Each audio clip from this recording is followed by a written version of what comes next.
Well, the 4R program, because it's a model, and models are a simplification of reality to make them more accessible to everyone.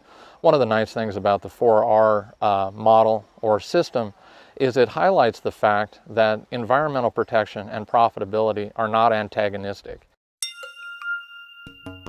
This is the Fertilizer Institute's 4R Field Report, on-farm nutrient stewardship information about how the right source, right time, right rate, and right place interact with issues facing everyone. With the Simplot Farming Organization, we're at the Grandview location. We've got about 18,000 acres in this area. It's very closely affiliated with the feedlot that you can see in here in the background. We grow corn, wheat, alfalfa, potatoes, permanent pasture, and have sugar beets. And the majority of those crops also work into our winter grazing program for the cattle coming off of the ranches. The job title on Matthew Clements' business card proudly reads Farmer. He's been managing J.R. Simplot's Grandview Farms for 7 years and turned a once traditional farm into an innovative and sustaining operation. He was nominated to be a 4R advocate candidate by Terry Tyndall, Simplot's senior agronomist. The two were together at a recent Grandview Farms field day. Terry isn't shy about his 4R advocacy and took full advantage of this during the field day and our tour of Grandview Farms. So we're looking at the right source, which matches the fertilizer type to the individual crop needs.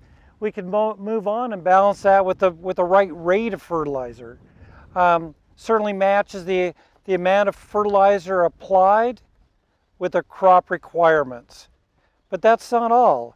It balances out with the right timing, making nutrients available when the crops need them.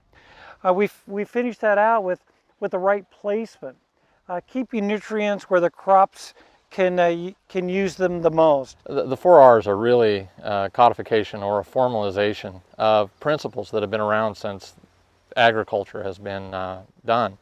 What we're trying to do is we're trying to get the most out of every acre, every dollar. The 4Rs give you a framework or a model that help you look at that in a systematic way. You're trying to make sure that you're using the right product, at the right time, in the right amount, and in the right place. And that model is a good quick checklist that you can go through for each application to make sure that what you're doing is the right product or the right process to get the most value for each dollar and out of each acre. Grandview Farms has adopted strip till in corn, precisely placing nutrients at planting, as well as spoon feeding potatoes and other crops through the irrigation system. But there's another vital source of nutrients at Grandview. And we get a lot of manure from the Grandview feedlot. One of the things that's changed in the industry in the last couple of decades is manure has gone from being an externality or something that just has to be disposed of to a value-added product. One of the things that we do here is we take the manure and we process it and pull all of the foreign material out of it, spread it out on the farms. The 4Rs is an important part of that when you go back to the right product, the right amount, the right place, and the right time. We sample the manure so that we know exactly what sort of nutrient value we have on any particular batch. We also soil sample the field so we know what our needs are, so we're balancing our application to needs. Matthew's leadership has helped institute a large-scale manure reclamation plan. The manure is windrowed, dried, processed, and tested, then applied to the fields of Grandview. And the manure is something that is extremely beneficial to us to help maintain, if not raise, the organic material on the fields where we're spreading it. In reality, every farmer is a 4R farmer. It's just whether or not they're conscious of the process and how carefully they're following the model. Everybody in this business is trying to make a sustainable profit.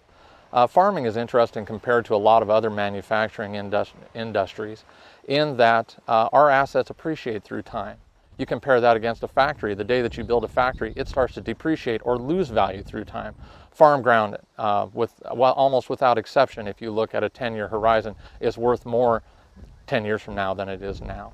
So farmers are trying to hold their value, build their value, improve their soil, trying to get the most out of it while having a sustainable output.